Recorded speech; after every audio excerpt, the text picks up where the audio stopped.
Assalamualaikum, selamat petang. Nah, ini kita punya sambungan video hari itu Toyota SR 2KD. Masalah trouble code, kalau scan tuh trouble code P1226. P1226 itu dia general punya masalah. Dia bukan khusus untuk sensor, bukan. Oke. Tapi dia bilang di situ P1226. Kalau cari pun dengan cikgu Google, dia bilang situ fuel line malfunction. Kalau tidak salah lah saya punya sebutan. Maksudnya kegagalan laluan minyak lah. Kurang lebih begitu. Oke, ada separuh orang dia kena P1226, dia masalah pada laluan minyak. Dia mengena di situlah. Ada yang dia buat servis tangki, settle. Dia ganti itu filter diesel, settle. Ada yang sampai ganti nih injektor. Ada yang sampai ganti nih injektor baru dia settle. Oke. Ada juga yang sudah buat tangki, buat filter, buat injektor, benda tu belum juga settle. Ada, sebab P1226 ni menyeluruh. Sebab dia bukan masalah untuk sensor. Ada juga P1226 ni dia masalah ni throttle body. Dia ganti throttle body, settle masalah. Sebab P1226 ni dia punya masalah, simptomnya, okey, kita parking kereta, biar kita kasih hidup dia 1 hari, tiada masalah. Check light tu tiada menyala. Okey, kalau kita jalan dalam kelajuan kilometer 20 ke atas, tiada masalah. Biar jalan 1 hari. Tapi bila kita slow, maksudnya mau masuk roundabout ataupun jumpa speed bump, kita pijak brake, pijak clutch sikit, kelajuan tu menurun, di situ bila kita tekan minyak balik, lampu enjin tu menyala, terus tidak boleh rem, tidak boleh rest, tiada pick up, tidak boleh lari. Tapi kasih mati enjin, matikan kunci, on balik, start balik, settle lagi tu masalah. Masalahnya bila dia slow. Okey. Jadi saya sudah buat pemeriksaan start dari laluan minyak sampai pergi throttle body. Benda ni tiada masalah di situ. Jadi saya buka enjin. Kenapa saya buka enjin? Kereta ni SR ni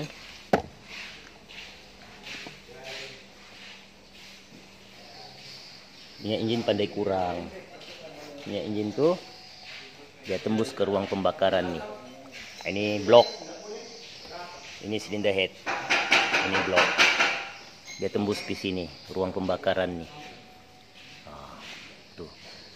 Dia tembus di ruang pembakaran. Jadi bila dia slow, enjin ini ada antara satu silinder yang tidak sempurna dia punya pembakaran, itu yang mengakibatkan enjin mau mati, tapi dia tidak mati bila dia slow. Jadi komputer terus cut tu minyak, dia cut tu throttle body. Ini kereta kalau start pagi, exhaust di belakang tu, exhaust tu macam fogging, asap banyak. Sebelum ni owner tu pasang ni hose, dia pasang ikut jalan yang standard lah. So, ini hose dia masuk di sini. Sekarang saya tutup lah. Dalam 2 hari ini saya bikin, saya try tutup. Okey. Macam mana boleh minyak tu masuk di dalam ruang pembakaran enjin kan? Ini hidung, orang panggil hidung bahasa kampung. Ini angin panas dari dalam enjin, uap lah. Tapi bila sudah ring piston teruk, bab seal teruk, injektor pun teruk, di sini dia boleh keluar minyak. Okey, keluar minyak di sini, dia masuk pergi hose ni. Bila dia masuk pergi hose ni, turbo di sini sedut dia. Tu yang turbo begitu jadinya, kotor. Dan turbo ni dia kotor. Kadang-kadang orang bilang turbo rosak, mau servis turbo. Sebenarnya bukan turbo. Turbo boleh juga lah, tapi ini bukan masalah turbo, ini masalah dari dalam engine. Oke, bila minyak nih terlampau kuat, dia masuk pergi sini, dia bawa pergi sini, di sini dia masuk pergi intercooler, dia masuk pergi intake manifold. Ini intake manifold.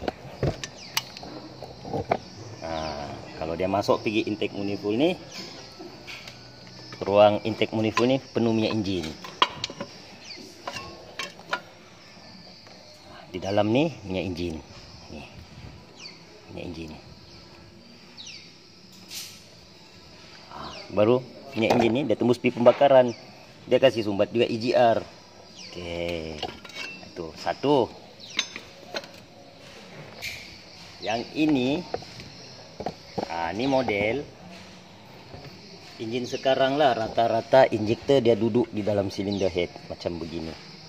Oke, ini contoh kenapa boleh angin terlampau kuat di sini. Dia boleh bawa minyak antara puncanya. Oke. Antara puncanya dia akan duduk dalam sini. Oke, ini penutup kabel valve. Puncanya kita tengok ini. Ini kupa washer injector. Oke, kalau nampak nih,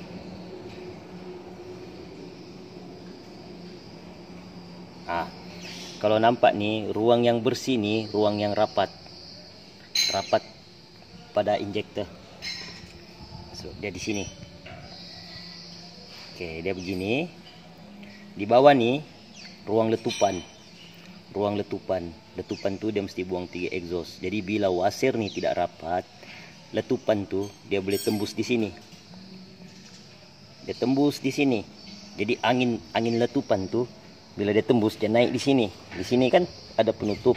Jadi angin tuh penuh di sini. Angin terlampau kuat sehingga kan dia boleh tolak minyak pada hidung nih. Hidung hose yang tadi tuh.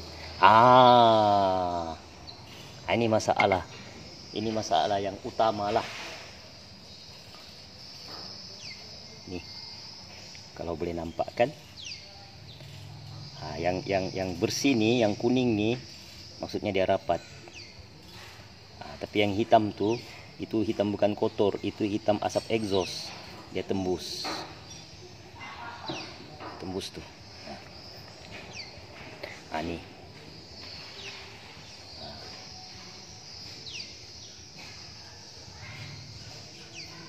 Tuh hitam tuh, dia tembus oleh pembakaran. Jadi angin tuh, nih. Ini dimakan oleh api nih, sumbing dimakan oleh api nih. Jadi dia sudah tidak rapat di injektor. Dia gini. Jadi yang sumbing tuh, tadi tuh tembus angin. Penuh dia di sini. Angin tuh mau lari pergi mana? Bila banyak betul angin di sini, dia mau lari pergi mana? Sebab ini washer, keempat washer nih dia tembus. Keempat washer injektor nih dia sudah tembus. Ini ujung tembus, sini tembus, ini satu tembus, sana tembus. Oke. Kalau angin tuh penuh di situ, dia tiada tempat lain mau buang lah kecuali di sini. Bila dia buang di sini, dia masuk pergi ruang pembakaran tuh. Itu yang bikin kereta asap putih. Start pagi dia macam fogging. Lepas tu bila sudah kotor ruang pembakaran tuh, terlampau banyak minyak engine, dia masuk dalam intercooler, dia hantar pergi sini. Dia hantar pergi ruang pembakaran. Ini ruang pembakaran sudah nih. Sebab ujung injektor tuh di sini berdiri. Ini ruang pembakaran. Dengan keadaan begini,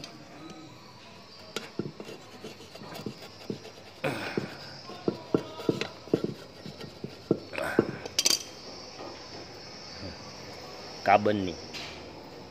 Ini minyak engine yang terbakar. Oke. semoga ilmunya bermanfaat lah untuk kita.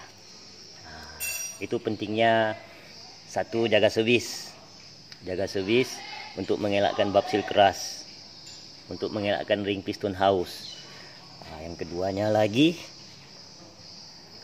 ini sampai masa gantilah nih washer injector nih, sebab biar macam mana dia tetap tembus, dia tetap terbakar di tepi. Kalau tidak ganti nih, benda ini tidak settle. So punca utama dia miss angin di sini. Oke, assalamualaikum.